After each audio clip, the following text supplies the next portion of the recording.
Caesar, the crowd pleaser.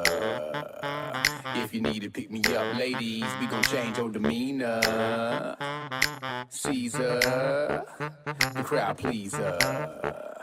We gon' do a little dance, we gon' make the naysayers believe us. Hey girl, had a long day, you tired from work. Throw me some dollars and I remove my shirt. You can touch me too, these are the perks. Free yourself, lose your mind and go berserk, and go berserk, and go berserk, and go berserk. Make way for the bad guy. What is up, everyone, and welcome to another episode of Crowd Pleaser, the podcast that brings you the inside scoop on what it takes to be a male entertainer in today's age. I'm your host, Caesar the Crowd Pleaser, and this is going to be episode 39, where I have two special guests joining me today, and we're going to be reviewing Magic Mike XXL. All right, a couple months back, we went ahead and did a movie review on the first one, comparing it contrast to reality and whatnot. We're going to be doing the same thing this time. So let's go ahead and introduce my special guest. I have a returning co-host, good friend of mine. He's moved on to greener pastures, pursuing his own projects, but still keeping great contact with him. I find our conversations phenomenal, and you all have enjoyed him on the show. And welcome back, Axel Rains. How you doing, Axel? I'm doing well. Thanks for asking. How about yourself today? Doing good, man. Doing good. It's my my Saturday, if you will, Monday evening, and got my errands and chores done and ready to record a great podcast for our listeners. So thanks again for taking time out of your day to come out here and be on the show, man. Next, I have, once again, another returning co-host. He helped us out from the first Magic Mike review because he has his own podcast where he reviews movies on a regular basis. I want to welcome back on the show, Secret Alias, man. How you doing, brother? Hey, brother. Good to be back. Thanks for having me, man. Like I said, you do a podcast on movie reviews. It's quite interesting. I listen to them all the time. I actually had to refrain from listening to your most latest one because I haven't seen Solo yet. So I didn't want to get any spoilers or anything like that. I got to say, it was really hard. I had to practice some willpower, not clicking on play once it popped up on my notifications. So my podcast was right next to that plate of cookies. Yeah, Nice. Exactly. You're tracking like a stinger. All right. So first things first, a little bit of housekeeping. I want to go ahead and thank once again my patrons on patreon.com/crowdpleaser. You all are my biggest fans. It is greatly appreciated. Any amount, even just $1 a show, makes a big difference, helps me put together all the things and great products that I'm doing and content for you all. So thank you. It means a lot to me. I continue to post exclusive Patreon-only content to include photos and videos and rehearsal sessions and stuff like that. And now on the Patreon, one of our new reward tiers actually gets a still print sent out to you, signed and personalized by myself. So thank you to all my patrons out there. Really appreciate it. Next is La Bear Dallas. This is my home office 5 nights a week, Wednesday to Sunday. You can catch the #1 ladies' destination for entertainment, all kinds of parties and celebrations. We rock it out all night long till 2 a.m. Definitely check us out. Secret man, you have a charity event or a group organization. Tell us about that, please. So it's pretty much the greatest thing that I've ever been a part of outside of my wife and family. It is called Heroic Inner Kids. And if you've ever read an article about people who visit children in hospitals or grant Make-A-Wish visits and they dress as superheroes or Star Wars characters or Harry Potter characters or just anything that these kids' lives are brightened by, we are the biggest group in Texas that does that. We are an official federally recognized 501c3 charity. And in my opinion, we do it like no one else. I was recently elected vice president, and so we are really growing and visiting more and more kids all the time. And that's what I do with pretty much every waking moment that I'm not taking care of the other people in my life. That is phenomenal, brother. Definitely check him out. What we have is social media as well as means to get a hold of the organization after the show. So stay tuned. And if you got a little free time and don't mind donating it to a wonderful cause, definitely check it out. All right, so let's do a quick recap. On the last episode, we were reviewing Magic Mike 1, and we mainly discussed the comparison of how accurate the movie was to real life, et cetera, et cetera. And this one was more about showing the world about the inner workings behind the scenes, if you will, pulling back the curtain to male entertainment. And so you learn about the trials and tribulations that guys go through being a new guy to the veterans and things, and all the different personalities and stuff like that, which we found that some were exaggerated and some were dead on, and some was a little bit of movie magic. What did you take away from our last show, Daniel? I really liked the fact versus fiction comparison, and just listening to you talk about what it's like for the guys who do this, part as a calling and part as a way to pay the rent, and especially the way that your take on the different ends of the spectrum of a guy who's coming in fresh, like the character of the kid, versus a guy who's a veteran. So in the first film, Matthew McConaughey was the ultimate veteran, but Channing Tatum was this guy who was sort of on the edge of being a veteran, and the things that he knew from having more experience and the perspective that gave him versus the things that he'd not yet accomplished that he still wanted to accomplish. So that to me sort of enriched the film even more. And I've watched it a couple of more times with my wife because she's awesome, and I pretty much sit where she tells me to sit and watch what she tells me to watch. But we've seen it a couple more times, and I've gotten so much more out of the film knowing now what your feelings on the industry were. I can see more of the heroism, and yes, I use that word, but the courage that it takes to go out and to do this in the way that they do it, and the effort that they put into a routine, because they just want that one golden moment. And sometimes that's the story of somebody who, it doesn't matter what it is that they're chasing. They just want that one golden moment of it as they define it. So if someone hasn't seen the first Magic Mike movie, I would suggest that you do it and you watch it with that mindset. Yeah, right on. Axel, were you retired by the time the second one came out? I don't remember now. No, I did all the movie promotions and whatnot. I think I slept through a few of the movies since we had to go see it so many times. I'm trying to remember when it came out, to be honest. I haven't really refamiliarized myself with it. I was definitely not retired. We 2015, so roughly about two yeah, and a half years ago. Yeah, it was. I retired at the end of August in 2017. So, yeah, no, it was a big hit. It wasn't like the first Magic Mike. You know, as far as the movies, I was more interested in, I suppose, people's perception of the movies and the lifestyle versus the movies themselves, which I thoroughly enjoyed. I thought they were very well made. Yet there's also something more intriguing about living the life. And as you know, it can get wild and bumpy along the way. So that was really cool. The first one was really wild, and the second one had a different feel to it, almost a nostalgic feel. So I liked the second one. I thought it was quite accurate, but at the same time, you can't really replace the first one, if that makes sense.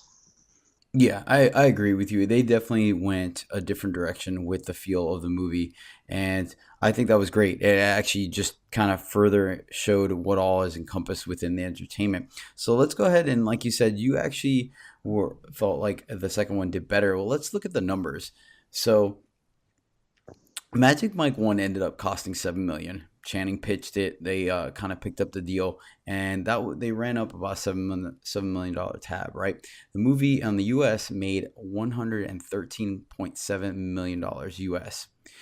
Now, Magic Mike 2 ended up costing $14.8 million, so they over doubled their budget on it in the creation process and things like that.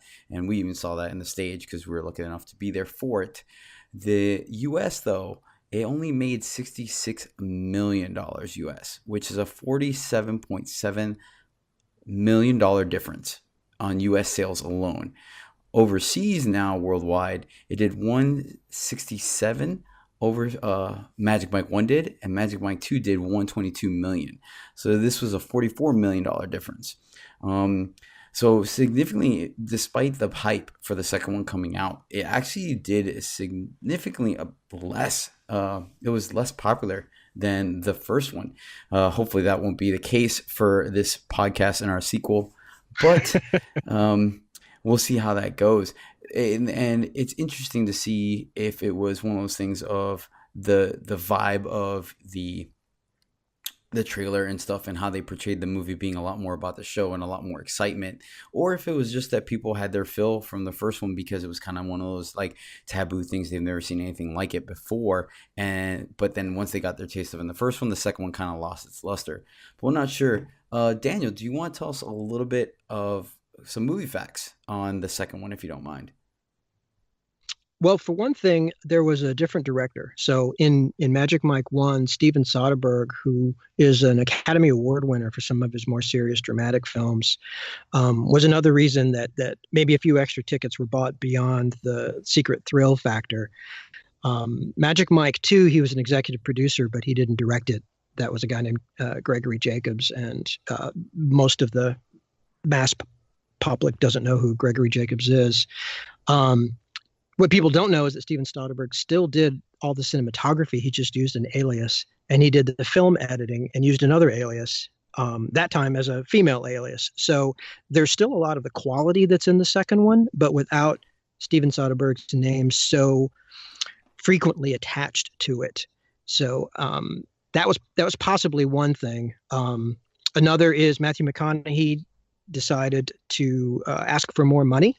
And that's just a Hollywood thing because he had just won the Academy Award for his role in the Dallas Buyers Club. So he, as you do, you command a higher paycheck if you have a gold statue in your hand. So after winning for Dallas Buyers Club, for him to come back as a guy named Dallas, he wanted to back up the truck. So they decided that they would just write him out of the script and put that money elsewhere. So I was wondering if it was one of those things where they found out who they could cast and then decided to write the script, or vice versa, where they had the script written out. They're like, all right, well, we're bringing Dallas back. And then when he asked for more money, they're like, well, I guess we're going to have to make some modifications.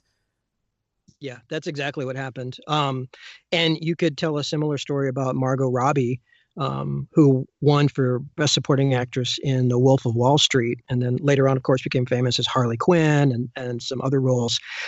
She was originally supposed to be Zoe, but with the price tag that comes with an Oscar, and I'm sure her management team trying to guide her career, that's how we got Amber Heard in the role, the lead female actress instead of Margot Robbie. Things come in threes. Jamie Foxx was originally supposed to be the leader of the Florida awesome Channing Tatum past employer, and at the last minute they decided to go with Jada Pinkett Smith and turn it into a bit of a romance friction that they may have once had, and added that dynamic to the story. But that's Hollywood. That happens. Yeah, a little fun fact about that is I believe her chateau, if you will, was in Savannah, if I recall that minute detail, which is ironic because the convention that they had, and then we will get to in a minute, was supposed to be in Myrtle Beach, but actually where we ended up filming everything was in Savannah. So that's kind of a neat little kind of flip-flop as far as the storyline did actually take some place in Savannah, if not, the fact that filming was entirely done in Savannah. Another cameo that was made was by a football player by the name of Michael Strahan. You might catch him because he was actually working in, Jada Pinkett Smith's kind of, once again, chateau, for lack of a better term, her membership only club. And it turns out he ended up making a cameo in the movie by happenstance. He actually was on Good Morning America for his first show, with Live with Kelly and Michael. To promote Magic Mike. Channing Tatum was there. And I guess at some point throughout the show, in the conversation, Channing asked him if he would be interested in stripping. And he said, I would absolutely love to. I think it's really neat. I'm sure whether it was for the show or not, who knows.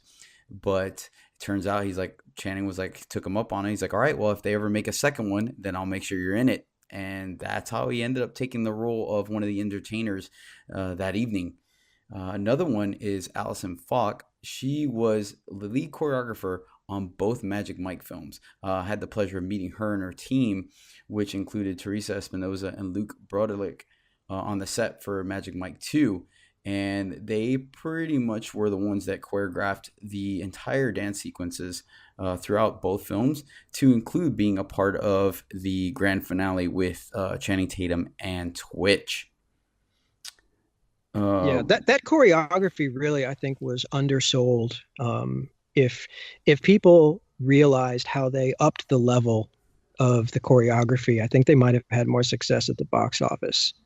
I think where it failed was they tried to continue the plot, as opposed to really focusing on look how we've ramped up and upped the game of the dances. Yeah, and it's actually kind of funny that you say that, because of the fact that one of the things that I was doing as I was reviewing, or not reviewing, but watching the movie, itself for the shows and stuff, because obviously anything that we took from the first one and put on stage was a big success. Doing the same thing for this one would have had a similar effect. And some of their routines and choreography, I was just like, there's absolutely no way I'll be able to do that with a random woman that wasn't staged and prepared for this kind of a show. So they definitely amped it up to the next level, without a doubt. They really went above and beyond the show. All the different kinds of women we appeal to, too. I definitely like that. They had, let's just touch on the finale again, where every guy had at least one woman on stage with him, and some had multiple. Like, there was no distinct body type. Like, they covered the full spectrum of women, which is fantastic, because that's how reality works. Yeah. Now, yeah, and you could say, well, with a bit of cynicism, that's because they're appealing to the audience and they want every woman who buys a ticket to feel like they're represented on screen. But that's not how I chose to take it. After seeing your show, and obviously Axel's too, in person many times, I took it as, this is wonderful that they're accurately representing what it's like for you guys on stage and the women that you want to make feel beautiful. Yeah, it definitely is. We're essentially our own. We're kind of like their superhero for the evening, if you will. Especially when the guy does the fireman skit and takes him, rescues him from the fire and brings him on stage and carries him off stage and stuff like that. We're kind of like I said, we're their Superman for the night. And speaking of Superman, you actually have an interesting connection, because that is the number one character you play in your charity events, correct? Yeah. Yeah, it's funny. It's, when you ask a kid, what do you want to be when you grow up, you probably get a fair amount of them that say Superman. And here I am as an adult, and that's actually my answer. So, so I am the Superman of our charity group. And obviously I've got a radar for anything Superman. And this movie has a couple of Superman connections. The most obvious is that Channing Tatum is Superman also. So he and I have that in common, so I got that going for me, which is nice. But he's the voice of Superman in all the Lego movies. So if you've ever seen them, by the way, they're great. They're excellently written, and they're really exciting, and they're better than most of the new live action DC movies.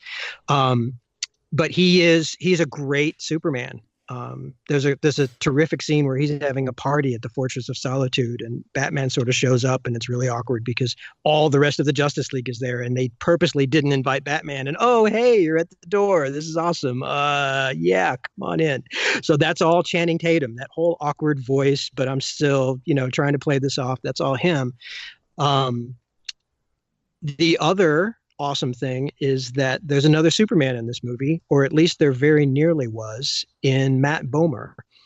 So if you've ever seen White Collar, which is Matt Bomer's true public face, you may or may not have thought to yourself, there's two things this guy should have been. And one was Christian Grey, and the other was Superman. And he was actually signed to be Superman when Brett Ratner was supposed to do the reboot in 2003. It was called Superman Flyby. And the reason you've never heard of it is because it never got made.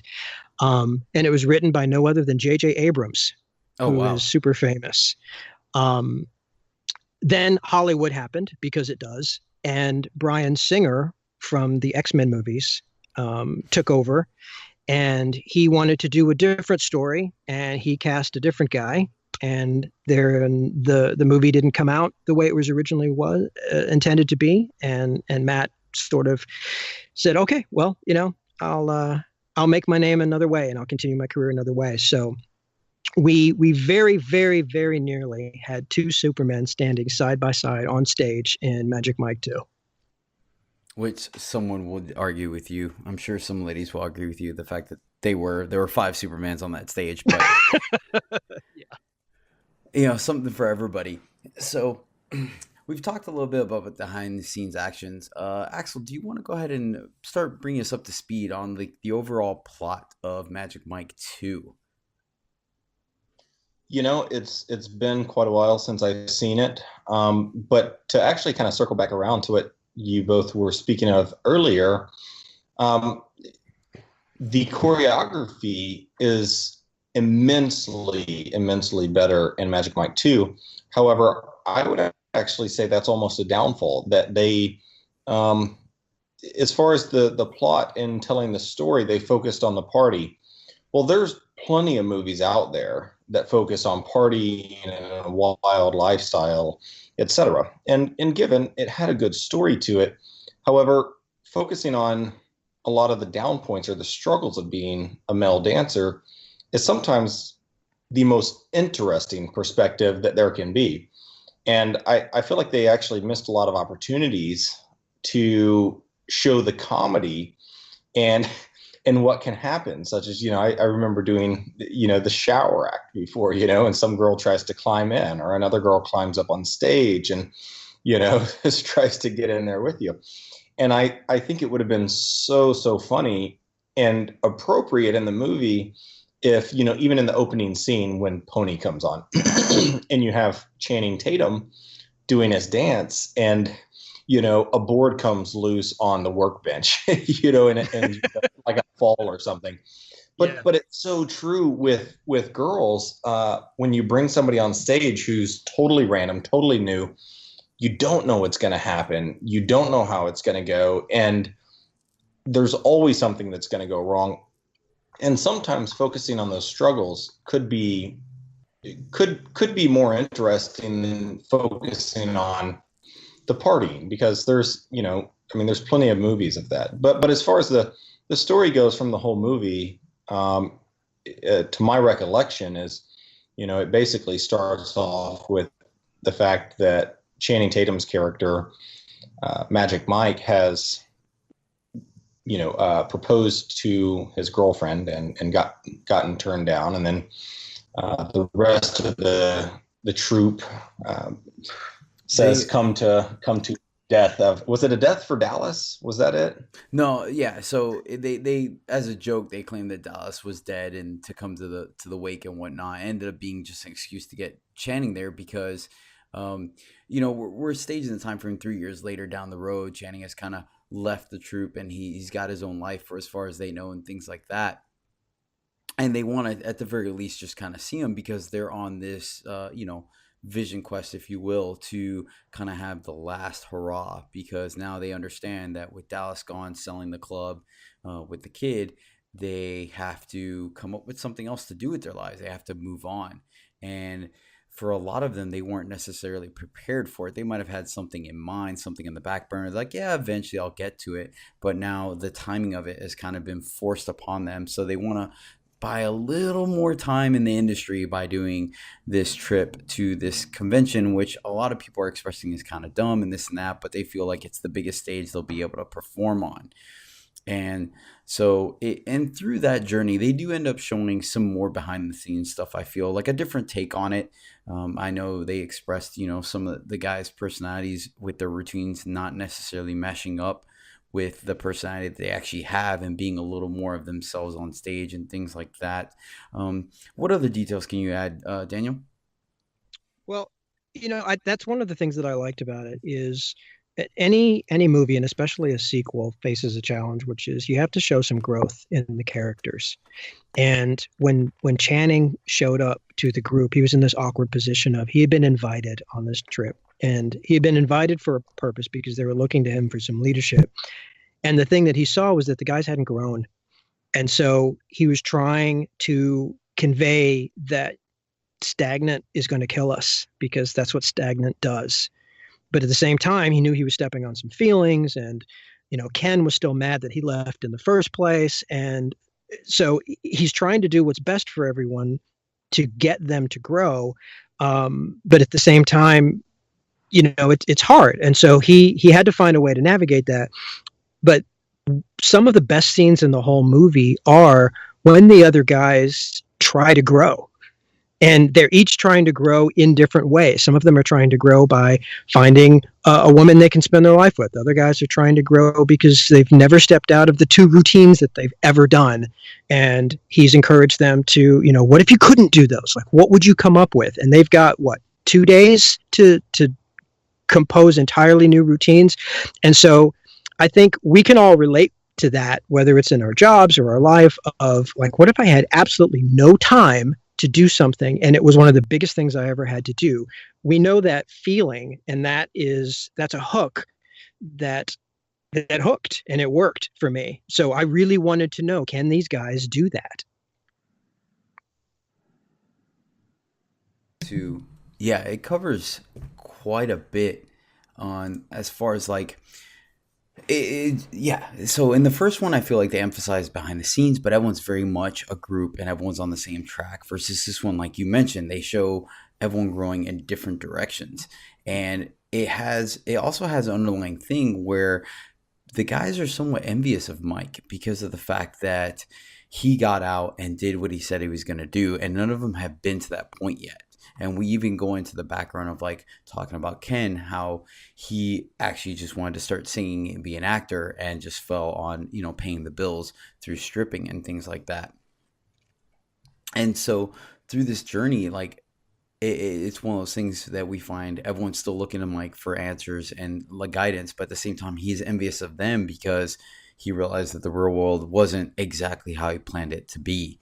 And so they're on, he's like, hey, yeah, I kind of did what I said I was going to do, but it's not quite the, rose garden that everyone says it is. And so we have that exchange as well, which Axel, being out of the game as well, you've seen it now when you come back and visit, where it's kind of everyone subconsciously kind of checks. They're like, hey, how are all your plans doing? And then you're kind of like, hey, how's the club treating you? And it's kind of this back and forth of people trying to solidify whether they made the right choice or not, or just get a little bit of reassurance. Not necessarily that they need it. It's just kind of like that safety net, right? Yes, I would agree with that a lot of times. It's kind of one of those things I don't see as a right and wrong. I could understand how some people might see it as a right and wrong. I generally, I feel like either one is okay, depending on where you're at in life and what you want from life. Some people naturally get to that point where they don't want to do it anymore. Some people, might ask how the club is because they want to come and hop up on stage and have that feeling, but don't necessarily want to leave what they're doing at the same time. So it's, I guess I take a different approach of trying to solidify a decision that, I've made or somebody else has made to either, retire and leave the club or not, whatever it may be. That decision is really more of a personal thing and what you want in life, I suppose. And so I think that there's really what's right and wrong depends on where you're at emotionally or what you desire from your personality in order to gain whatever it is you're looking for. Some might say that, you don't have stripping, that stripping has you. And some people are hooked on it. And that's an okay thing. Yeah, you miss the adrenaline. I mean, at the end of the day, the grass is always greener. It's just the way human beings are built. And so, like you said, it's one of those things where you come back and you're perfectly happy with what you're doing, but then you see someone go up on stage and rock it, and then you might be like, man, I miss that rush of adrenaline. I miss making so many women happy at the same time.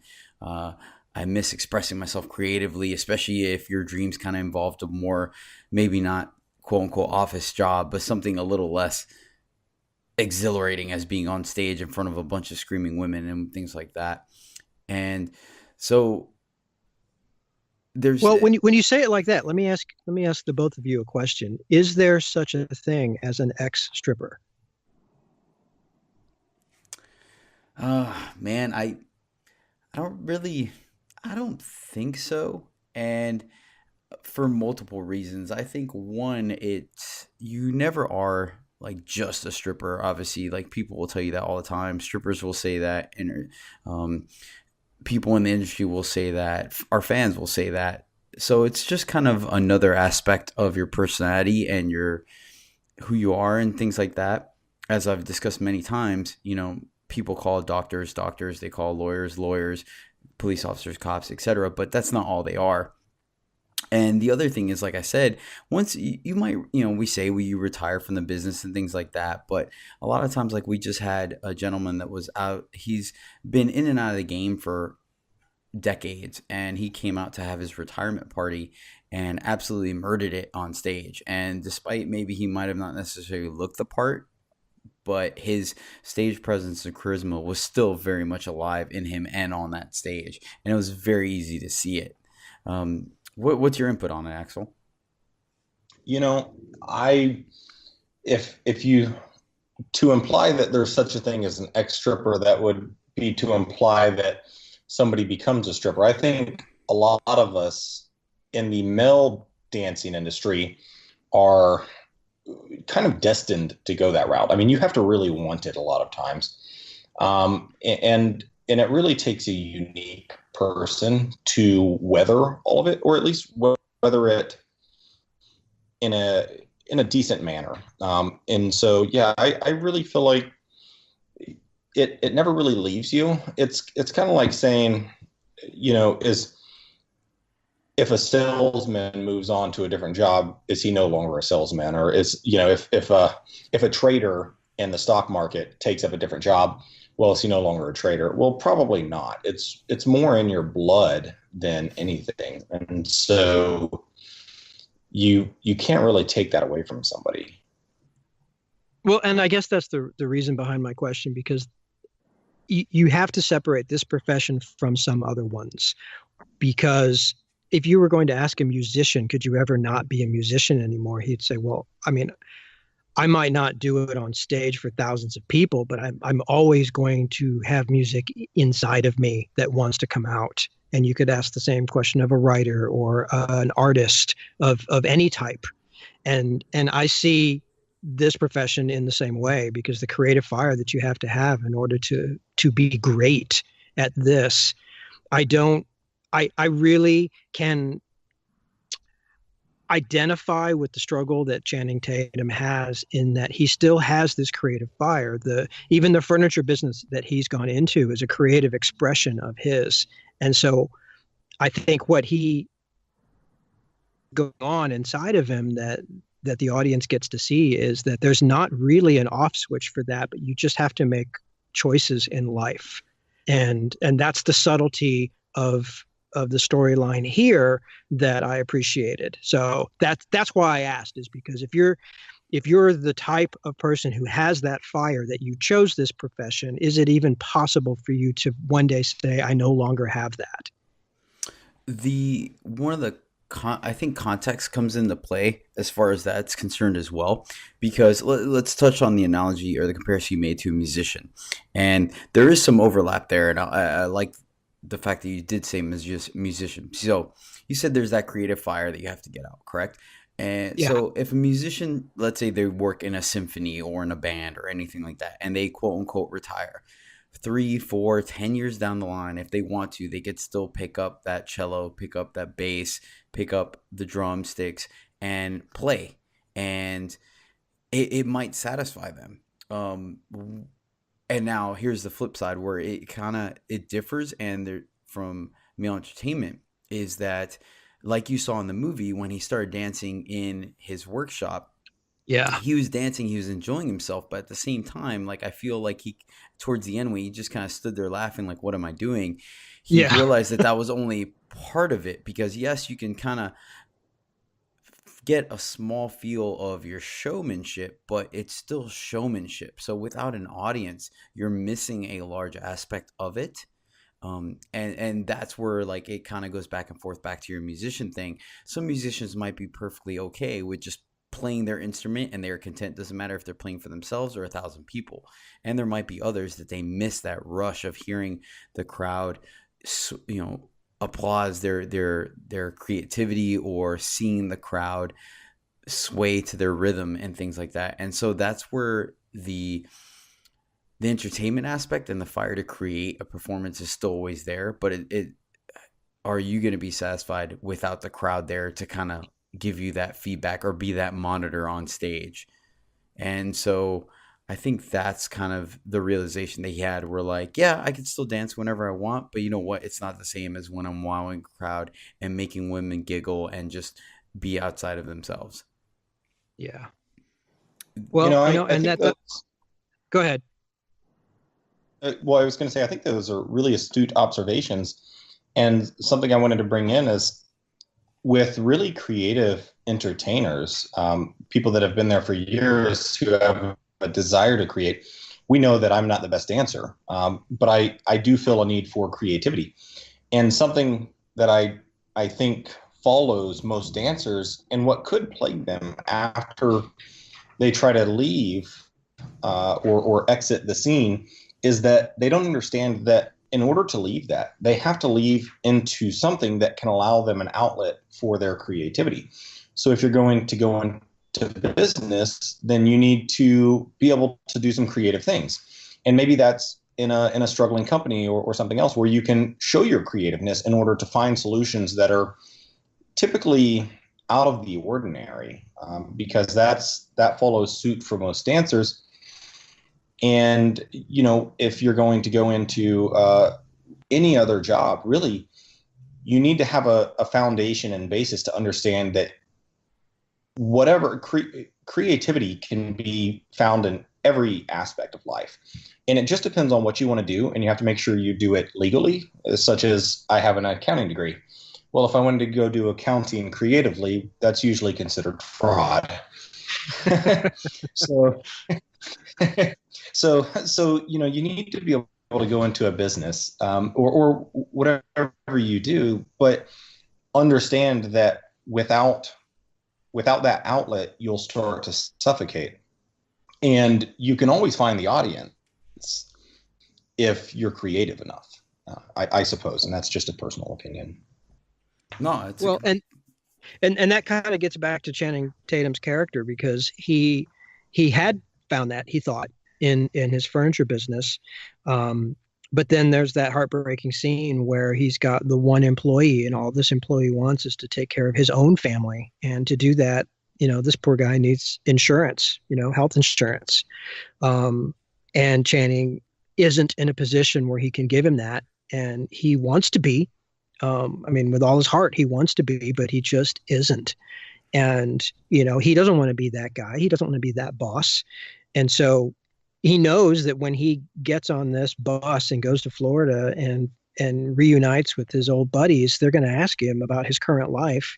And if he's going to be honest, he knows that that's the truth of his life now. And so that's a very relatable thing for his character, but it's very true. I mean, he wasn't capable of turning off that creative fire, but there is no easy path to anything. And he, I think, starts to think that really life is just changing a particular set of struggles for another particular set of struggles, and one particular goal for another goal. And what you think you'll get from the end of one road to what you think you'll get for the end of another.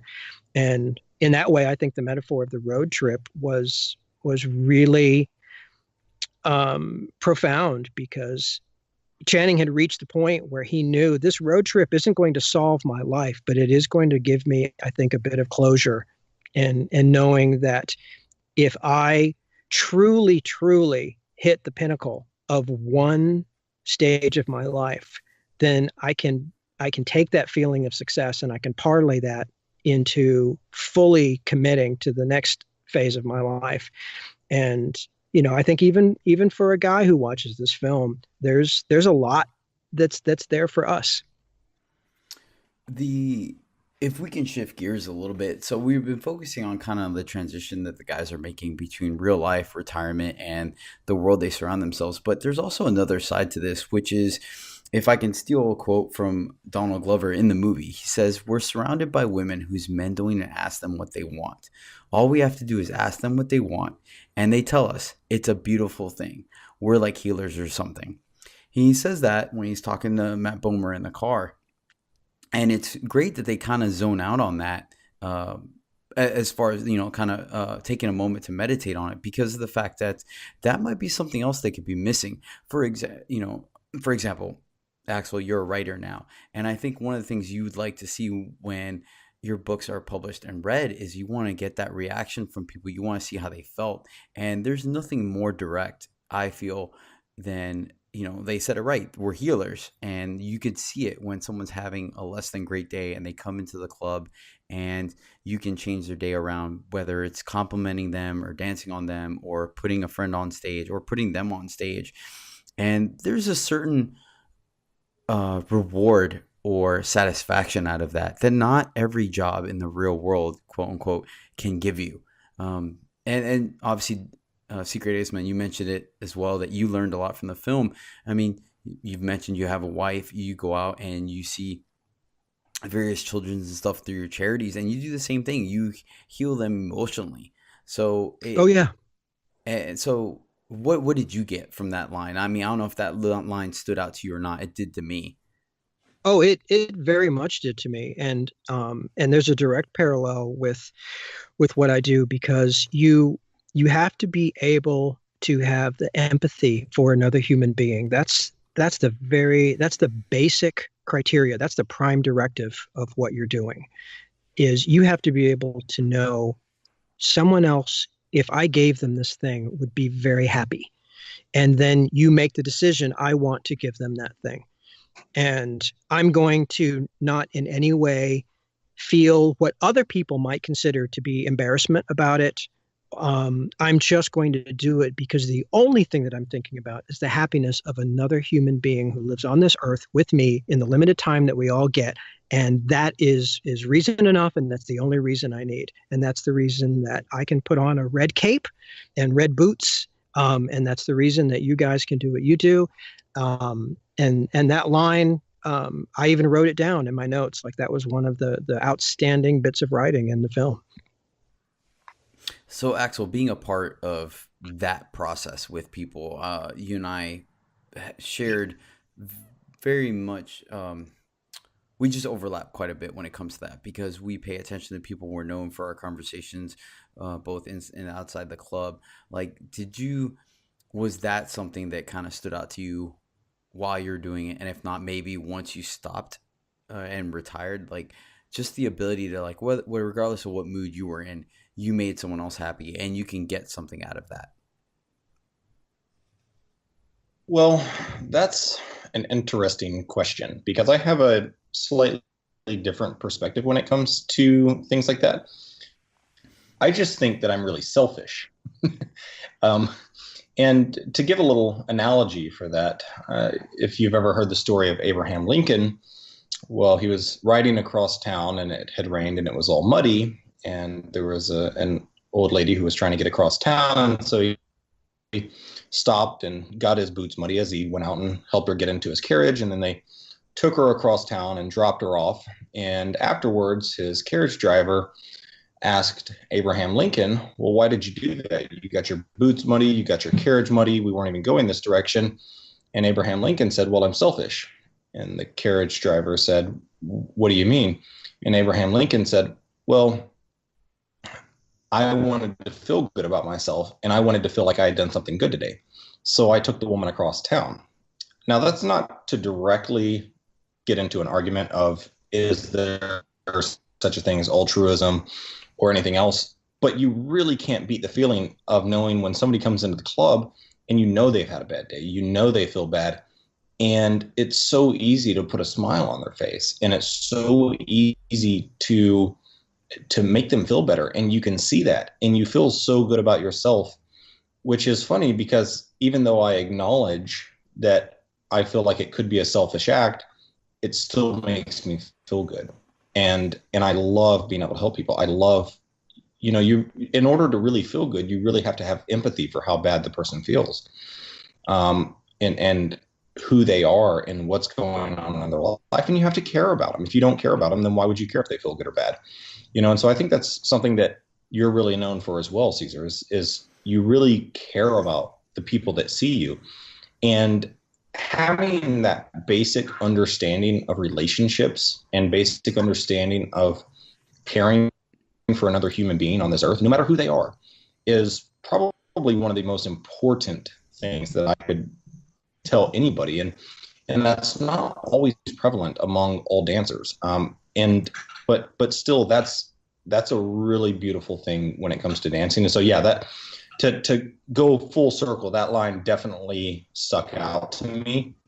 And I actually remember that vividly because that's something that was probably one of the most rewarding aspects of being an entertainer that I've ever received. Yeah, and the thing too about that whole line, which was actually, five lines put together, is the middle one where he says, all we have to do is ask them what they want.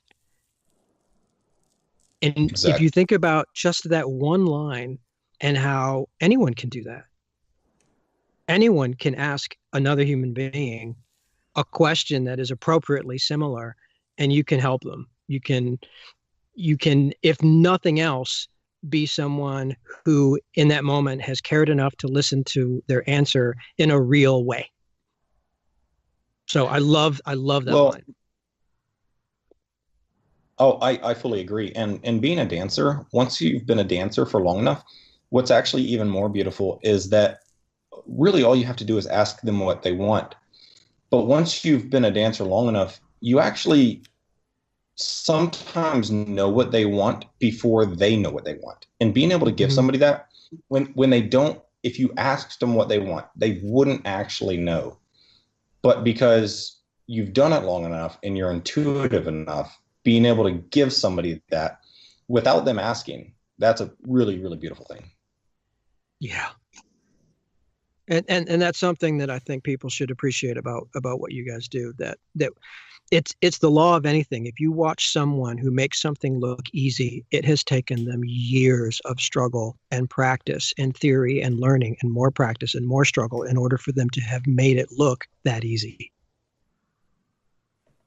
Oh, I totally understand that. Yeah, in more ways than one, considering that both Axel and myself do aerials, and that's one of the biggest things about aerials. If I could sidetrack for a moment, is the fact that the people that make it look the best are the ones that take the hardest moves and make them look easy. So it's definitely something that goes across the board. Another thing that I believe Channing actually touched on is one of those things where you, as they were kind of describing or finding themselves and realizing they had to show more of their personality and things like that, they started to talk that sometimes the more you try to look sexy, the lamer it is. So you really have to commit to the comedy and things like that, as we saw, for example, with Joe Manganiello in the in the infamous, convenience store scene. And he's sitting there and comes in, and at first he's trying to be like a little slightly remotely, just the more subtle sexy, and the girl's just not even acknowledging him till he just kind of, you know what, I have the body, I'm just gonna milk it, and just goes full blown like Monty with it, and ends up like, being extremely humorous with it, and at the end kind of hits the punchline of how much for the Cheetos in the water. And I mean, that scene was probably one of the ones that was the most popular after the fact, to the point where even one of the guys at the club started doing it, and to the point of playing the song and splashing the girls with the bottle of water and stuff like that.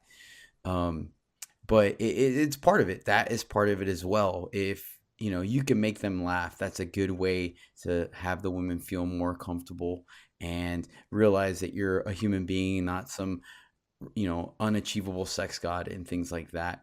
And so what other funny moments stuck out to you, Daniel? Oh man, there were a couple of them. I did like, just because I'm a huge Matt Bomer fan. I liked when he was in his everything in life has a purpose, everything, is zen and everything is intent. When he was talking about the acting career that he chased and the way he described the path of his career, he said, I started out as Donald Duck's understudy, but I was playing Mickey by the end of the second year, so he took he took what to everyone else would have been just this totally pathetic attempt at something that completely failed, and he still made it this positive. You almost see him in his mind, climbing up this mountain, at which the gurus are at the top congratulating him for being Mickey by the end of the second year. Oh yeah, completely and stoic, straight faced. Oh yeah.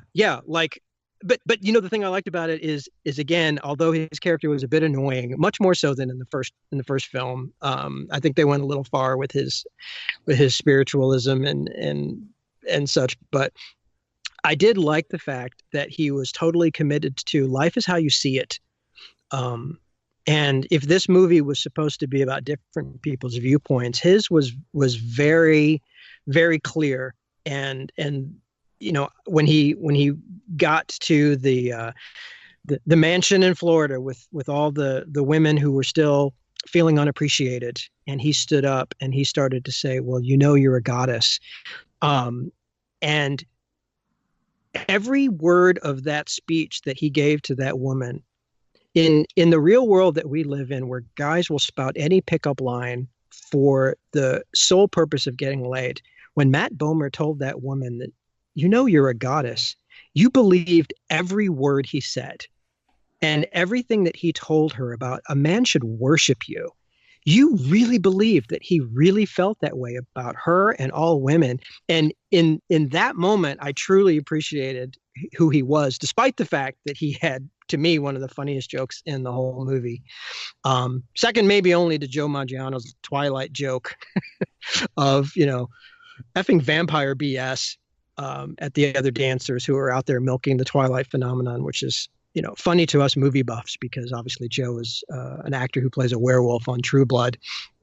So for movie files like me, those are my two big laughs. Yeah, and touching on, like you said, when they were with the older women, and Matt Bomer was about to start singing and stuff, when they first got there, and the ladies were like, "Well, introduce yourself, fellas," and you realize that that Mike didn't know Tarzan's real name. That actually, I laughed out loud at it because it's actually quite funny.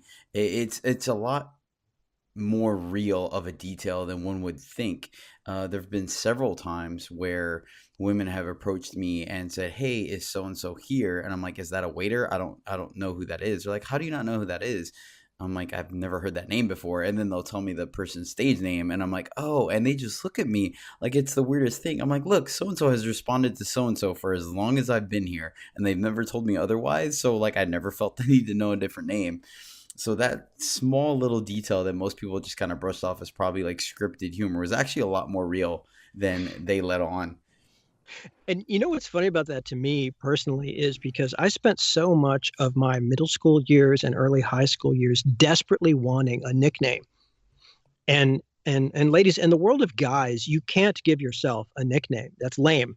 And it's just not done. Somebody else has to give you a cool nickname, and the best way that can ever happen is if you've done something in some moment and somebody goes, "Hey, you're so-and-so," and they give you that nickname and it sticks. And then for years afterwards, everyone goes, "Why is he called that?" And then they tell the story of, "Oh, he did this awesome thing this one time, and that's why he's called this."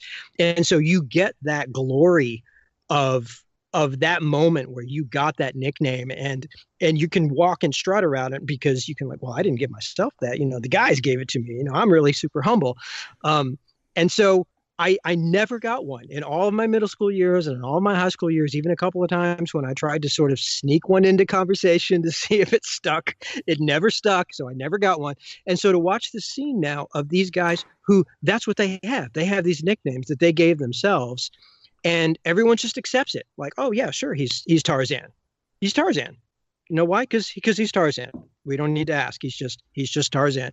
And to know that someone could be basically a blood brother with Tarzan. Like I would give Tarzan my liver if he were in the hospital, but I don't know his real name. Was such another level of male camaraderie for me watching this that I almost didn't even know how to process it. I just envied it. And so to have that flipped into a joke and to hear you, Caesar, talk about it, like, how, yeah, that happens just all the time.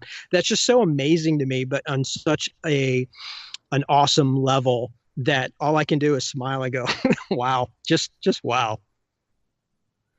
Yeah, like I said, I agree. Being in both military and security and all kinds, and sports teams and things like that, where it's like you said, male camaraderie. Like, there's certain interactions that you just don't think are a thing until the one niche situation comes up and you identify. You're like, oh wow, I guess that is a thing.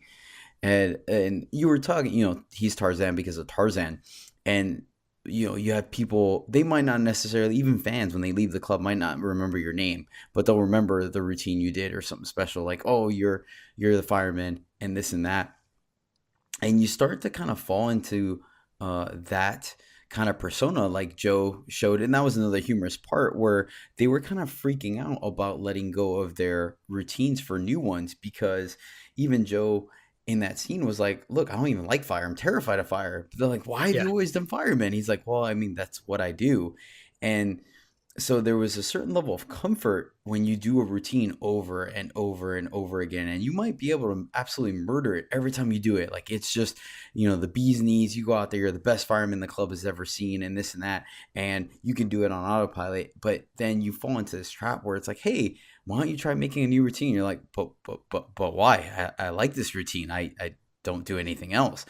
And the flip side of that is when you do create a new routine, you're nervous. You go out there, you're like, man, am I going to forget one of the steps? Are the girls going to like it? Is this going to bomb? Is this going to do phenomenal? Am I going to make money? And so you go through this whole ordeal of this back and forth of like trying to reinvent yourself, but at the same time, kind of not wanting to.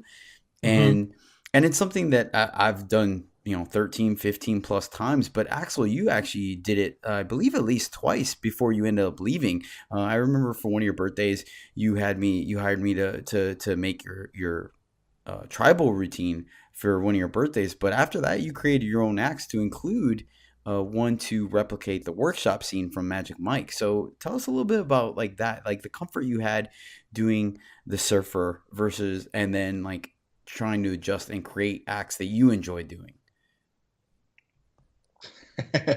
I would say it was a very uncomfortable experience and very painful experience. For somebody who might be more musically inclined and more artistically inclined in that particular field, that's not to say that I'm not artistic, just I'm not particularly gifted when it comes to dancing.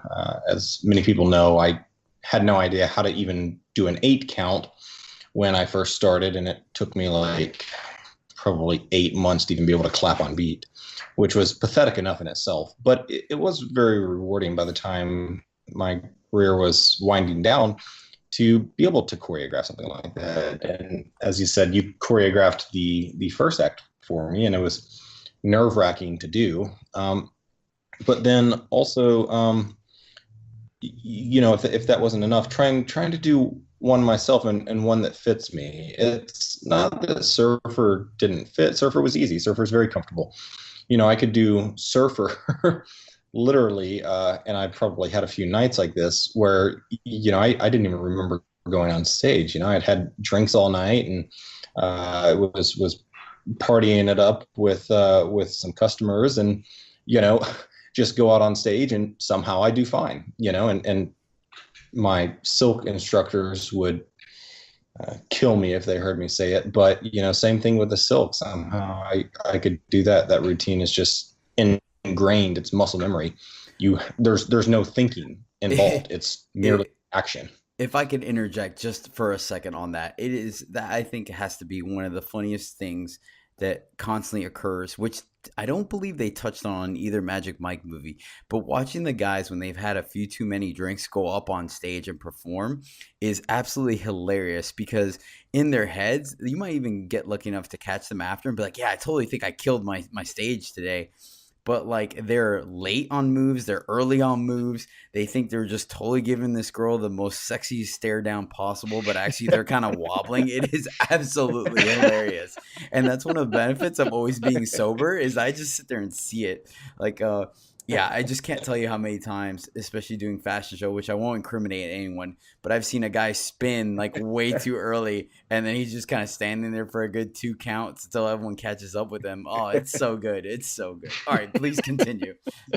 Well, wait. Before you do that, I'm not going to name any names, but there was one night I was at the club, and this particular dancer came out on stage, and I was next to one of our mutual friends, and after it was over, she just sort of looked up at me and she goes, "So what'd you think?" And I said, he looked like a transformer whose battery just ran out.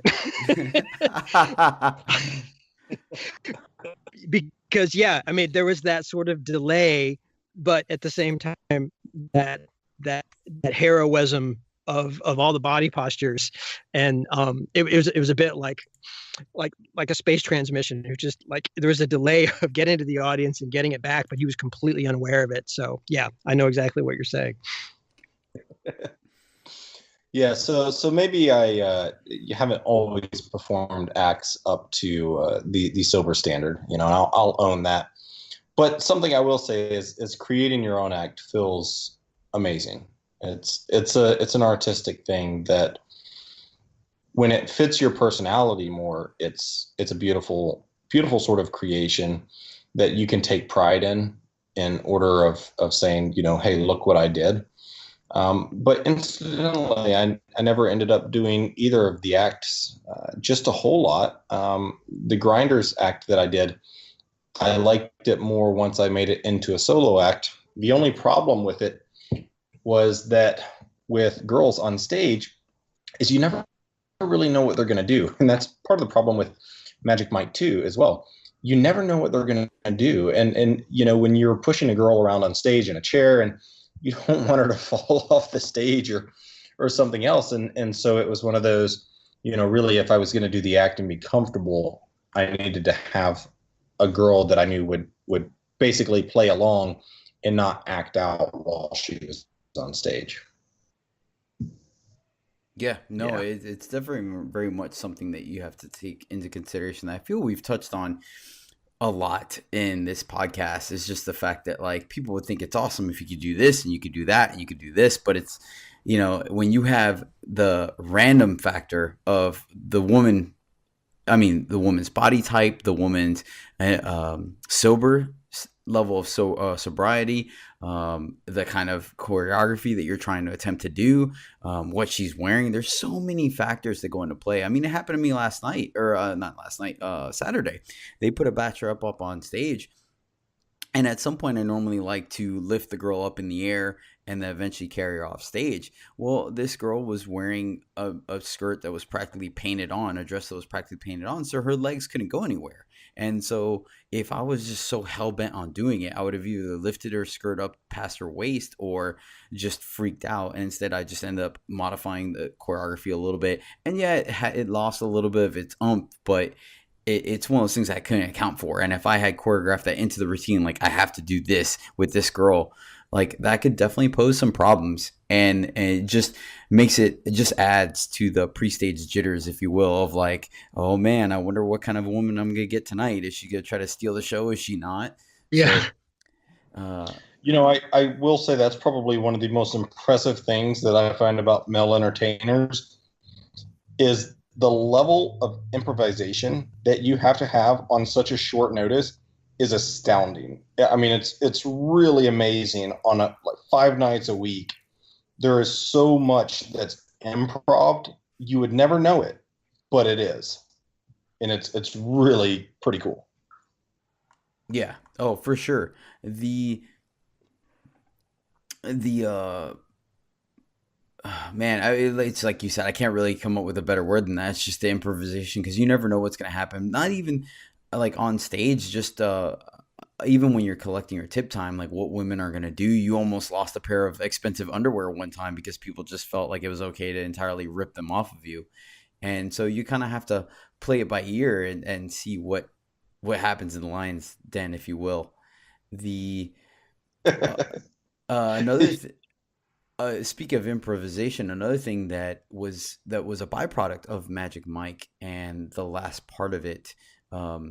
Two things actually. One last thing about random women I want to point out, because that was the first thing that I thought was absolutely unheard of, was the and forgive me, I forget his name on the show, but they do the candy shop skit, and during the show he like pours chocolate syrup on a girl and then like sprays whipped cream all over them, and they're just having a grand old time. And I'll tell you right now, that is 100% like movie magic. There's no way in heck that you can put a girl on stage and pour food all over whatever makeup and dress she got together and paid for the night, and her be perfectly okay with that.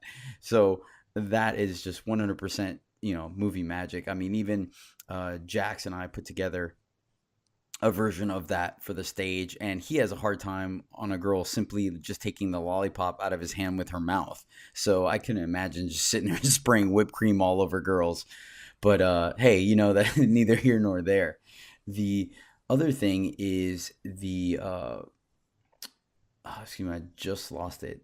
Singing. There you go, singing. So Matt Bomber does he sings live. He does not acapella, correction. There was music playing, and the women absolutely loved it. And after that scene, I believe LeBear alone probably had about 4 different guys try to sing live, and you could blame it on not the best sound system or not the best cordless mic, or maybe the song was wrong, but it just never worked. And I don't know if that is a thing that's just I don't know. I don't know if it's just a dynamic that doesn't work in the strip club environment, or if it does. I do know of Juice out of San Antonio, Hard Bodies. He sings live, but he had to modify his routine, where his tracks, he actually leaves about 10 seconds blank on the track on purpose. So every time he sings, he can improvise somewhere in there and during that quiet spot, so everyone can acknowledge the fact that he is singing. And then he says he has a better reaction from the crowd after that, but it's still not his like end all be all moneymaker. So that's something else that you see in the movies that was awesome and everyone loved it in theory, but the practical application doesn't necessarily cross over, if you will. Daniel, what were some of the things in the movie? Was there anything that you saw that didn't add up to what you've seen in real life to the movie, or something that you think could? I did think that a lot of the choreography that panned out, I believed, because I know the amount of time that you guys put in, and I know that with the proper amount of rehearsal, you really could get, 6 guys doing a practically flawless routine. But again, as a guy who, loves movies and has a podcast about movies and watches movies all the time, there were a couple of times where I noticed that the lighting was super harsh on especially one of Channing Tatum's and Michael's physiques, like the dance where towards the end you had Channing and you had the football player, and they had 2 girls on stage, and they each were performing for one girl, and then they would switch girls, and then they would come back, and you could tell they had put so much last minute effort into this, because granted, in the plot of the film, they only had so much time to put these together. But considering what they had put together, this was an amazing routine. And it seemed like, as would happen in the real world, they went to a venue that they really had no time to do any stage rehearsals for. And the lighting was way too bright and way too harsh, and it sort of washed them out. And I just thought, I don't know if this was an intentional thing that was done by the movie makers to say, this is a real problem that happens to real guys, or if it was just a flaw in the film. But for those listeners who don't know, I actually watched this film sitting next to Caesar to prepare for this podcast the other night. My wife and I had him over to the house, and we got to hang out and watch the movie. And when this part came on in the film, Caesar was like, "Oh God, yes, I hate when this happens." So, I mean, you tell me, man, like how do you feel about that, and what do you do about it? It's you touched on it. It's a lot of stage rehearsals with That's one of the things I incorporate when we do rehearse and work out the lighting. I actually even posted my discussion with Caden, our DJ that also operates our lighting for my water act or water dance for the last routine I created for the last strip off. And it shows me going on stage and the music playing and discussing the lighting with him, because it is a thing. You're there to look better than average. You're an amazing male specimen is what these women are here to see. And you have to use every bit of technology to your advantage. And for us, for example, our blue lights, they are really good at setting the tone or the emotion that you want, but they are absolutely horrendous for your physique. It just drowns you out. There's no shadows. I don't know the physics behind it, but it's just really poorly. Versus for us, which ironically was bad for them in the movie with Red, I don't know if it's the position of the lighting, really helps your definition stand out. And it's things you have to consider, just like spotlights and things like that. Where you're going to take your shirt off at, and when do you want the under lighting, when do you want over lighting, and things like that. Because it's part of the show. Just like lighting comes into play for performers. I mean, we're a performer. It's one of those things. It's not just random lighting just to have random lighting. Music is another thing you want. If you have, for example, dialogue in your routines or something like that, you want it to be loud and clear enough where people can understand what's being said. If not, if it's too critical of information for your routine, they will lose that and not understand what's going on. For example, my shower routine, I took the mindset of a guy coming home from work and waiting for his girlfriend, doesn't matter, to come home so they can, have dinner together. And it turns out that she can't make it and she's running late. And so he misses her. And that stage is set with the phone conversation. And yes, I added effects to where it sounds like a woman is calling me through the phone, but that also adds a level of natural distortion. So if the speaker system isn't loud enough or clear enough to comprehend that, people might not know what's going on, and then they'll question why I'm looking at a random photo and look lonely and things like that. And so it's something you really have to take into consideration, which, like you said, whether they did that on purpose or not is up to the directors, and we'll have to ask them one day if we cross paths with them. But there is some other overlap that, once again, is very subtle, and Axel might be able to help out on this as well because he's building his brand. But the fact that if you look, touching back to Glover and Bomber when they were talking in the SUV, they're both musicians trying to get their name out there. And so they were talking about social media and the difficulties that poses for them, as well as just people having so much content out there to battle with. If you try to be a YouTuber with a blog, a vlog, there's, thousands of them for people to choose from. And so you just try your best to kind of put out as much as you can, gain followers. And it's a real thing for male entertainers because females don't. They try to keep it quiet and just kind of get lucky with who comes in the club. But for the male side, because we're such a niche market, we actually try to throw our names out there as much as possible, promote the club, promote our events, promote ourselves. Don't you agree, Axel? I would absolutely say that's true for male entertainment, that, you definitely have to work to get your name out there. Although something I will say that I, at least grown to think is that instead of trying to get your name out there through simple promotion, it's much easier to get your name out there being known for something, such as the fact that you're doing silks now, or simply being known for something other than simply being a dancer. If you create something, or if you have a skill or a niche, you take yourself so much further rather than focusing on the social media.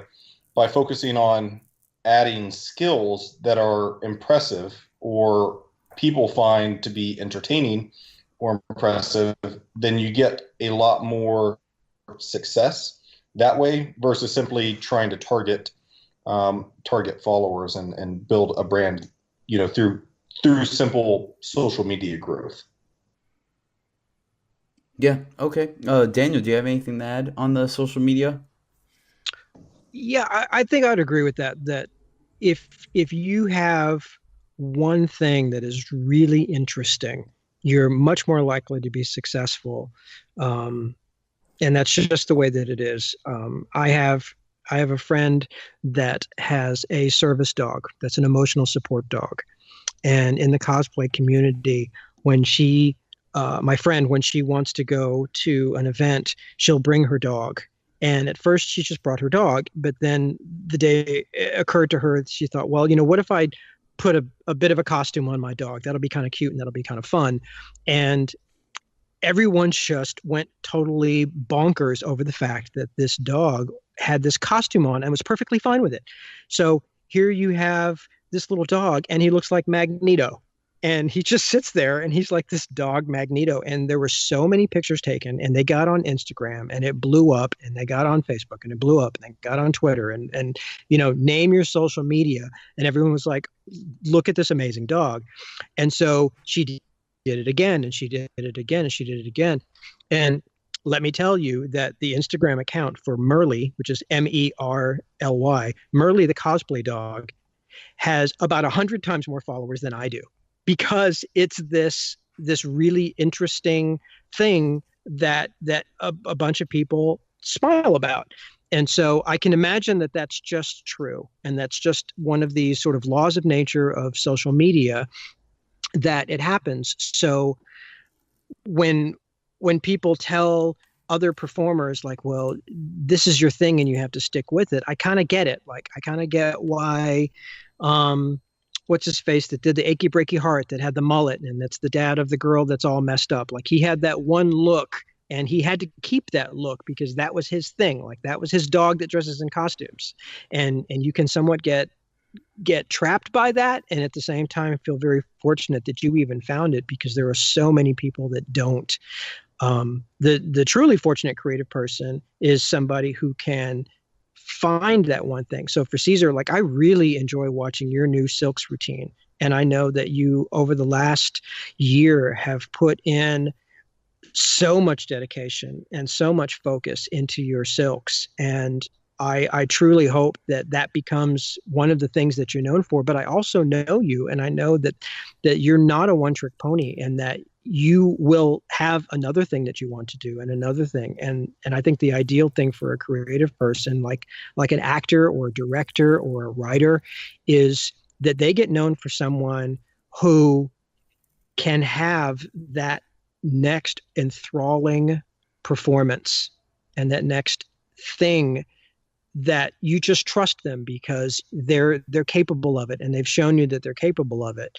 So it's both a tricky thing to achieve, and I guess the thing that I would say is that if what you're chasing is social media success, you'll likely never get it. You have to look at the other end of that spectrum and say, am I a person who has not only one thing to offer, but many? And if you're that person, I think you have a real shot at success. Well put indeed. Man, that's why I like having you on the show. That you're just phenomenal. You have a way with words. It definitely comes out. All right, so let's go ahead, and I want to touch on one last thing. And actually, you might be able to touch on this as well. Definitely Axel, but you for sure, you as well, Daniel, is the thing that I think people sometimes miss, which they did touch in the movie when they were in the food truck and driving, and then towards the end when they were trying to create their routines in a day and a half or whatnot, is that stripping, as far as for the male entertainment side of it, you're able to combine your passions in a method that also gets you paid, because a lot of other or I should say many other passions, so to speak, like their career path doesn't get them making money to sustain themselves. Let's say, for example, a musician. If you want to be a musician, let's say you're a great guitarist. Well, especially now, thanks to social media and just the internet, the world is such a smaller place now that you can't be the best musician in your city anymore, because every musician within, every guitarist within the state as well as within the neighboring states is known now in your town. So you have to start by finding a band that'll take you, and then that band has to get local gigs, and then eventually maybe if you get good, then you're the best in the city. So you get hired out for private parties and you get consistent weekly gigs. But long story short, it is a process to make money to live off of. Same thing for acting and all those creative type of passions and specialties, making furniture like Magic Mike showed in the movie. It's great. He gets to create all this great furniture, but he's, like you mentioned, Daniel, he wasn't making enough money to even offer healthcare for his one employee. But when you're stripping and you want to be a singer, you want to be some kind of performer, or you like to dance, instead of making that hard quest of being a backup dancer and getting hired for like local shows and the bigger name people, you could start making money to live off of almost immediately, as long as you put in the hard work. And so you can share that creativeness every night on that stage, however you want it to. And granted, I will throw in the disclaimer that sometimes, someone said that somebody was a masseuse, and so they had a skit based off of, they brought a massage chair or table up on the stage and put the bachelorette in it, did some stuff, and they said it just never worked out well. So you do have some kind of limitations to what you can do, but you're able to express what you want in a method that might essentially let you live off of it a lot sooner than the standard career path would take you. Daniel, go ahead and take it, and then I'll let you close it out, Axel, on that.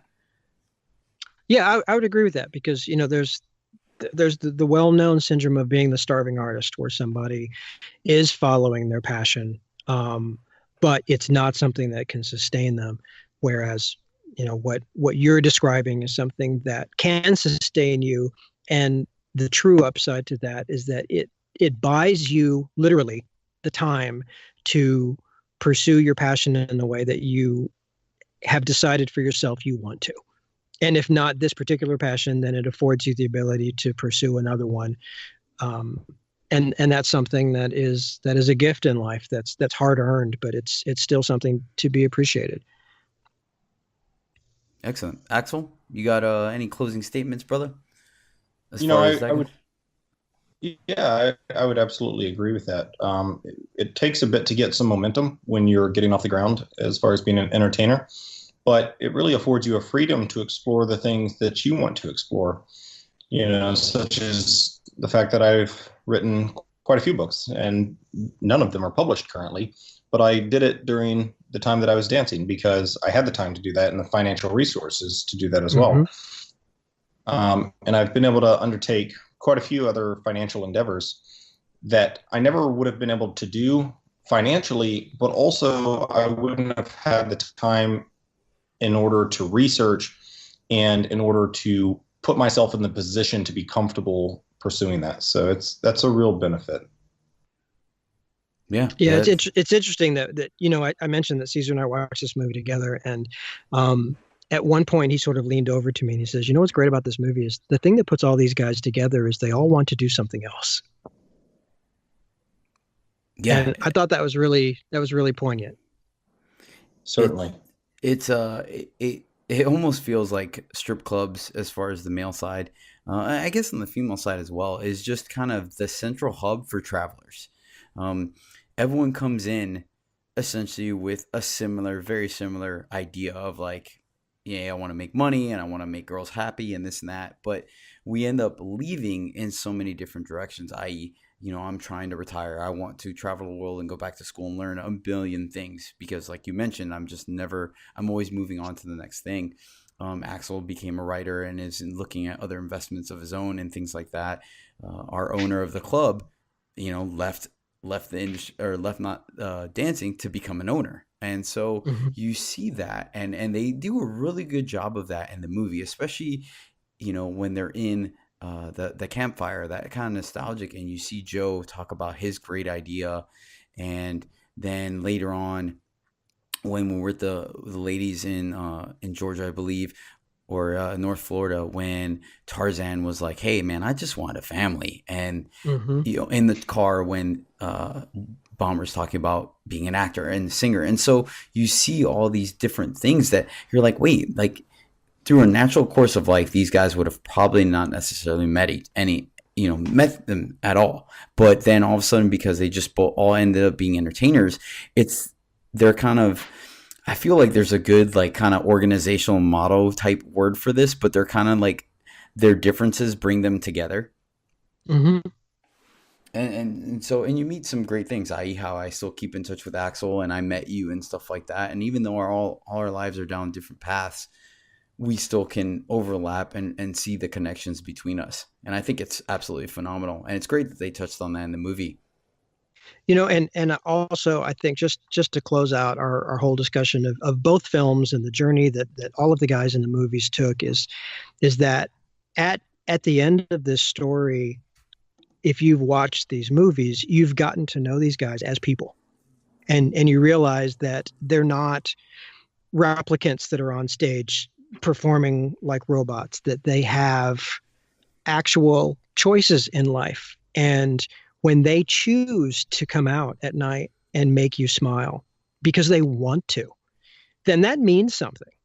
That means that if you're a woman who is feeling special in that moment, you should feel special because they wanted to come out here and they wanted to do that for you because they are real people who have all their own goals and desires and disappointments and failures that they have to overcome and embarrassments among their friends and everything that everyone has. And that means that another real human being cares enough about you to reach out to you and try to make your life that much more meaningful. And I think these movies did a great job of showing that journey and hopefully that the people who have seen these films next time they go see you guys on stage can keep that thought in their head and feel even better about their experience. Man, that's super flattering. Yeah, whenever you want to take a couple of lessons for do a strippergram for your wife, like I'm all about helping you out, brother. It's the least I could do for Superman. You laugh, but I've already bought my Navy White's uniform to do the Top Gun routine for her. So consider it done, man. I'll be your backup dancer. We'll talk. Definitely. All right, gentlemen. I think that's going to be a wrap on this show. So we're moving on to the best and worst events of the week. Secret Alias, man, I'm pretty sure your best event is just going to blow us all out of the water. So I'm actually going to have you do that last. So Axel and I have a chance. But I'm not afraid to have you start with your worst event of the week, if that's cool with you, sir. I will say that my worst event was I was on a photo shoot doing I have a Winter Soldier costume that I do. And the photographer, we were outdoors and we had these railroad tracks and he wanted to do something sort of tough looking. So I said, well, what if I just run down these railroad tracks full speed with Captain America's shield and do this whole action movie sequence, which is, every guy's dream. And he said, well, are you sure you don't want to just run next to railroad tracks? And I said, no, I'll run right on them. And so I, of course, totally tripped on one of the wooden rails and bit it big time. I mean, I went head over boots. And if I didn't have the Captain America shield, I probably would have bit it even worse. But I took a pretty sizable chunk out of my right hand pinky. And I'm hoping that the scar heals pretty good. But I think that was an act of hubris that I was instantly smacked down for. So I'm going to say that was the worst. The important thing is, was there any damage to the cosplay? No. The arm is fine. Okay, then we're good. I call that as a win. Axel, what you got for us, brother? Worst event of the week. Man, that's tough. We got some news back from the state medical board that wasn't exactly what we wanted, but it could be construed as bad news or good news. So it helps us go forward with business endeavors in a more transparent manner, which is positive, which we're happy about. However, it just means that we have about an extra month's worth of work before we open. So, so not exactly great news, but that's totally fine. Yeah, it's the trials and tribulations of a new business endeavor, brother. I've gone through plenty of things like that myself, I promise you. All right, so I mean, just take it as fortunate that the more you can handle at the front end of it, then the easier the time will be once you open and the less kinks you have to work out afterwards. Exactly. Let's see. My worst event. Okay, yeah. All right. So my worst event. I'm on stage, performing main stage. It wasn't. Was it a busy night? It was. It was. I think it was Friday night. Kind of about a high medium. We'll go with high medium evening as far as women goes.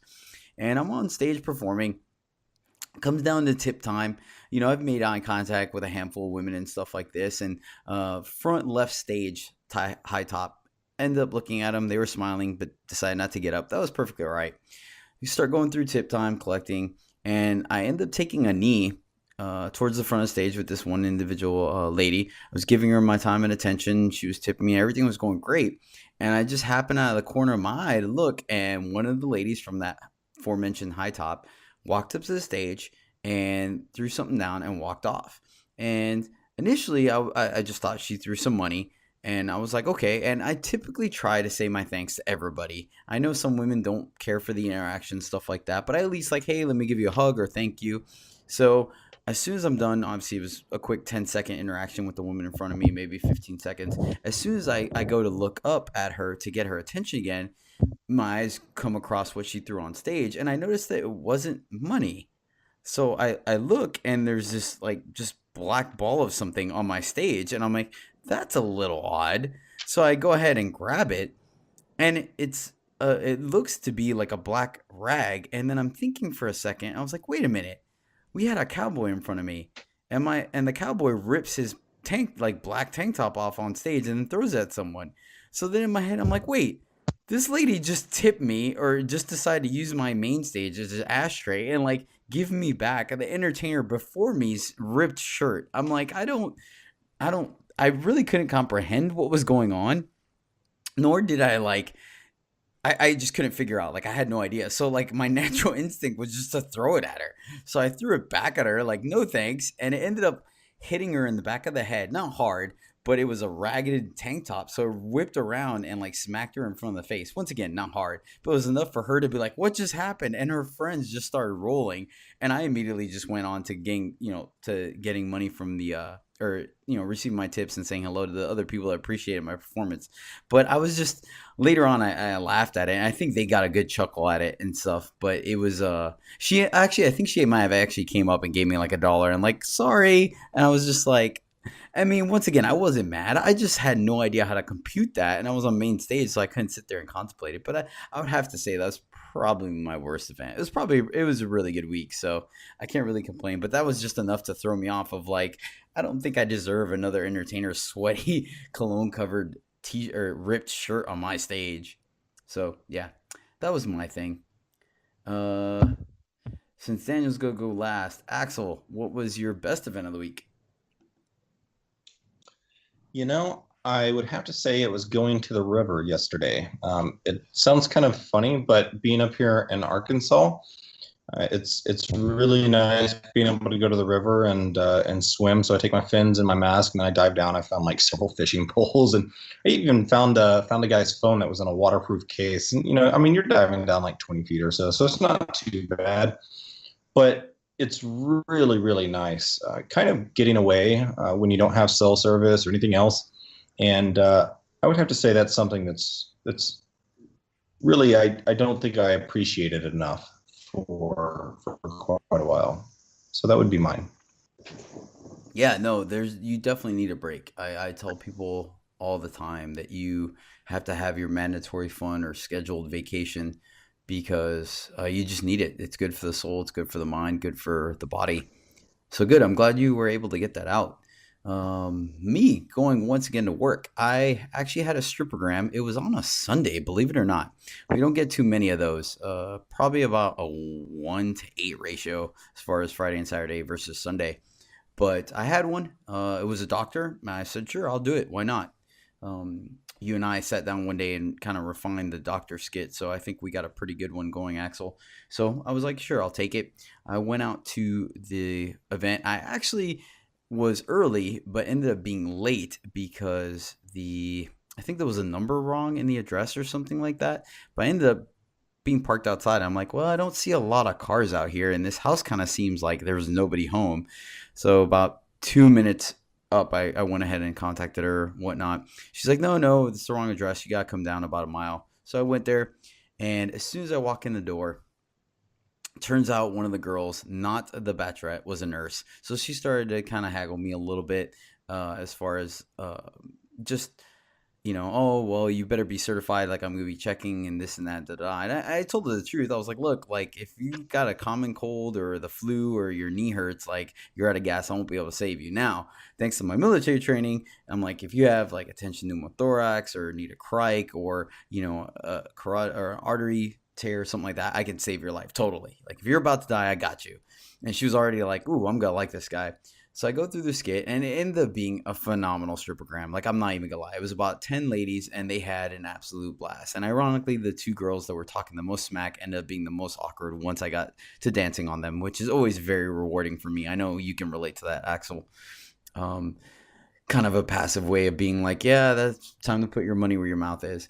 But the biggest thing about it is just the fact that towards the end, it was one of those strip programs where I really didn't want to leave. It was that good. But of course, I had to go back to work. And the ladies didn't want me to leave either. It wasn't one of those things like, I'd like to stay, and the girls were kicking me out. But one of them took the time of telling me, hey, we were kind of on the fence about doing this. It was, none of us had really been to the club, but one of us thought it was a good idea. And, we split down the middle about half and half. But I'll tell you what, like, after about the first minute or two of you being here and just seeing how much fun we've had, like, I feel totally comfortable, and I'm extremely glad we did this. And like, two of the other ladies really agreed. And then two of them were super stoked I had a podcast. They wanted to listen to it because they listen to podcasts all the time. And it ended up just being an absolutely phenomenal time through and through. Like, the strip program itself, and kind of somewhat getting to know those ladies individually. And it definitely reminds me of why I do strip programs, and why you kind of got to push through the awkward, like, oh man, what am I getting into type thing. So that definitely kind of solidified my passion for the job and strip programs as whole. I'm grateful for them, and if they're listening, thanks again. You know who you are. Thanks for a wonderful strip program. I really appreciate it, and let me be a part of it. All right, cool. Daniel, what you got, brother? No, I totally understand what you're saying, because even in my charity visits, sometimes we'll go to a home where the child can't even be in a hospital, so they have home care, or they might have another situation, so we'll go to a home. And there was one particular case where we met a little girl who was 4, and she had 4 brain operations already at that young age, and she was about to have another one. And we just got to know her, and she was just this little bright light. I told my wife, I said, she's like this yellow ball of happy. And if you saw her, you would know exactly what I mean.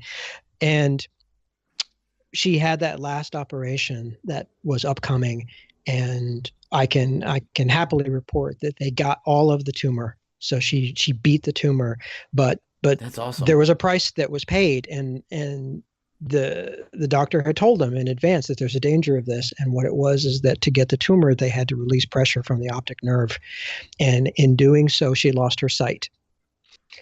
So she had a chance at regaining it, but he cautioned them, it's like any other form of hope. You can hold on to it, but also have your understanding that life is what it is. And it didn't pan out. And so you've got this wonderful girl now who has a chance at a long, long life, but without her sight. And in the midst of that whole story, I'm so grateful that I got to meet her as Superman when she could see me. And so now we will call her on the phone, and she knows Superman by his voice. And my wife played Belle from Beauty and the Beast, who she got to see. And now when we call, she knows that it's Belle on the phone. And we have this wonderful relationship now, not only with this wonderful little girl who is now 5 years old, but also with the parents.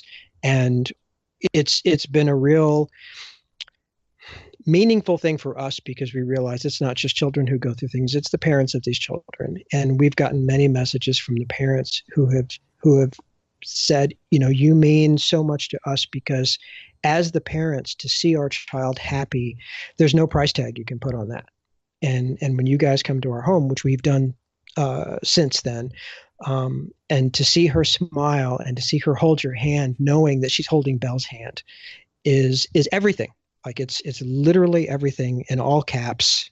It's everything. So the best moment is a joke, and it's a funny moment, which is this wonderful family who has had such strength and who's been through so much, recently announced that they're going to have another baby, and and since they've announced that, they've had the baby, and they've named the baby Lex. So to any fan of Superman, you have to know that Lex Luthor is the ultimate enemy of Superman. And so I was on the phone with this little girl's dad, and he said, you know, there's a reason that Savvy hasn't really been wanting to talk to you on the phone. And I said, what is that? And he said, because she's afraid to tell you that her brother is named Lex. Oh, that's pretty good. And I said, no. Here's what we're going to do. We're going to write a series of little stories about how Superman is now best friends with Lex because he has such a great older sister, and she's taught him how to be such a wonderful person that he is now really good friends with Superman. And we'll just do that. We'll flip the script. We'll take it from there. And without overextending the story, let me just tell you that the email message that I got back from this little girl's father about how much he appreciated that made me feel, I think, as warm and as grateful to be alive as a human being as any person's message could make another person feel. So that has been my best moment.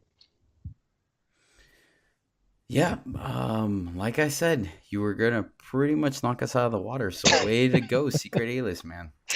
Feeling pretty inadequate about my happiest moment right now. Just no, it's fantastic. I think it's great. It's one of the reasons why I have so much respect for both you and your wife and everyone in your team that does that.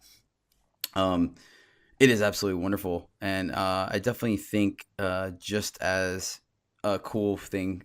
And you totally could do it or not, but I think if you ever end up taking another picture with her, I think you guys have to somehow dress her up as Daredevil and kind of have that picture happen. But hopefully she can see the humor and the awesomeness in it. Oh, yeah. Because even give her like a couple of batons to beat up Lex Luthor if he gets out of line. But that might be my slightly boyish, violent side in it. But yeah, so with that being said, this is a part of the show where we kind of plug in our events and things like that. So on that note, since you have everyone all teared up and in their feels right now, please tell us more about Heroic Inner Kids and your podcast as well, please. So let me just say that the need for all of these kids is never ending. So when you think of the classic line from Superman, you know, it's the never ending struggle. It's for these kids that we're struggling. And so if you go to heroicinnerkids.org, there is a donate button, and what those donations go to are often presents for the kids. We bought this particular little girl a beautiful yellow gown, just like the one that Belle wears in the movie. And we gave it to her in person, and she put it on, and she twirled around, and she told her mom, can we send this video to Belle? I really want her to see how pretty I am in it. And that's the kind of thing that these donations go for. So if you want to, please do it, and know that that's what's happened to it. If you just want to hear some fun reviews about movies in a comedic sort of way, you can check out my podcast. It's the Fantastic Justice Squad Super Wonder Brother Friends who review stuff. If you can't remember that, just search for Fantastic Justice, and we'll pretty much be the only game in town. But we'd love to have you listen. Awesome. That's great. Thanks, Dan. Thanks, Secret Alias, man. Axel. How can people reach you or see your content?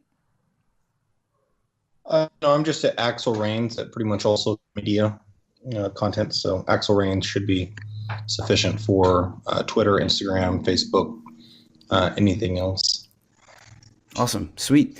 All right. And definitely check out, do you have, has this new business project kind of taken up your writing time, or do you have any books coming out?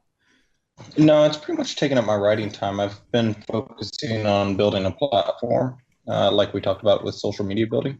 So that's partly based on different business endeavors. And once that takes off more, then I'll be more interested in releasing some books. But I would like to release to an audience, and so I don't want to release without that. Got you. Okay, cool. Awesome. Once again, Caesar the Crowd Pleaser. You can catch me. CaesarTheCrowdPleaser.com is all things me. You can catch the reality show. This podcast is on iTunes, SoundCloud, and YouTube. Just look up Caesar the Crowd Pleaser. I do encourage any of my avid listeners to try to just share this podcast with one other person. I consider that a success. I really, really enjoy the feedback that you all give me. And when I find out that someone that's kind of outside the go to LeBear circle listening to the podcast and tuning in, it definitely lets me know I'm going down the right track. And it kind of, I appreciate it very much. So I challenge you in a more passive way to try to share this podcast with one person. Or if you got some feedback from me, by all means, send it my way.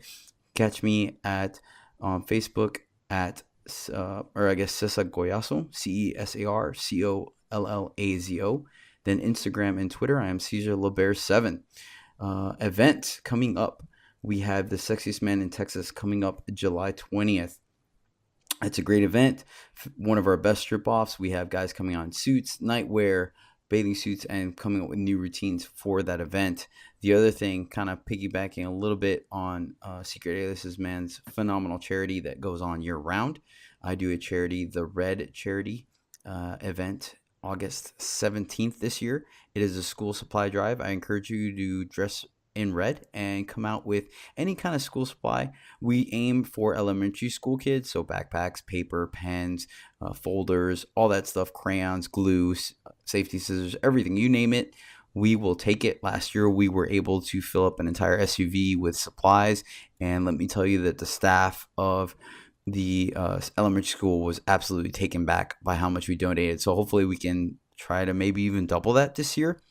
But definitely come by. Even if you don't stay for the night, just swing by, donate it. The bins will be right there by the door. It's really appreciated. If you find yourself able to stay for the night, our main event will be a lip sync battle. And let me tell you, I don't think you've ever laughed so hard in a strip club before in your life. Last year, we had people just their abs and cheeks were hurting so much from all the things that guys did. And I definitely think guys are going to go all out for it this year. So you definitely don't miss out. We might have some special guest entertainers from San Antonio coming up as well, including Christian and DJ XL. So stay tuned. That's all I got, guys. Thank you so much for being on the show. I'll bleep that out. Man, I almost made it through the whole show. Anyways, thank you so much for being on the show. I really appreciate you taking the time out of your evening, as well as your skill sets and professionalism and humor on the show. So thank you. You're welcome. Anytime. Axel, man, like I said, it was kind of a last minute thing, but you made the time coming back for us. I really appreciate it, man. You're a true friend. Thank you again for being on the show. Absolutely. Thanks for having me. All right. Once again, this has been episode 39. We were doing a Magic Mike XXL review. Thank you for joining us. Stay tuned for future episodes. And until next time, keep bringing the rain. I am focused, I'm in my zone. You can binge watch like Game of Thrones. Reserve your judgments, don't throw no stones. Oohs and I scream as loud as you don't. Airplane mode on tablets and phones. Caesar's Crowd Pleasers is now on. Caesar, the Crowd Pleaser. If you need to pick me up, ladies, we gon' change your demeanor. Caesar, the Crowd Pleaser. We gon' do a little dance, we gon' make the naysayers believe us.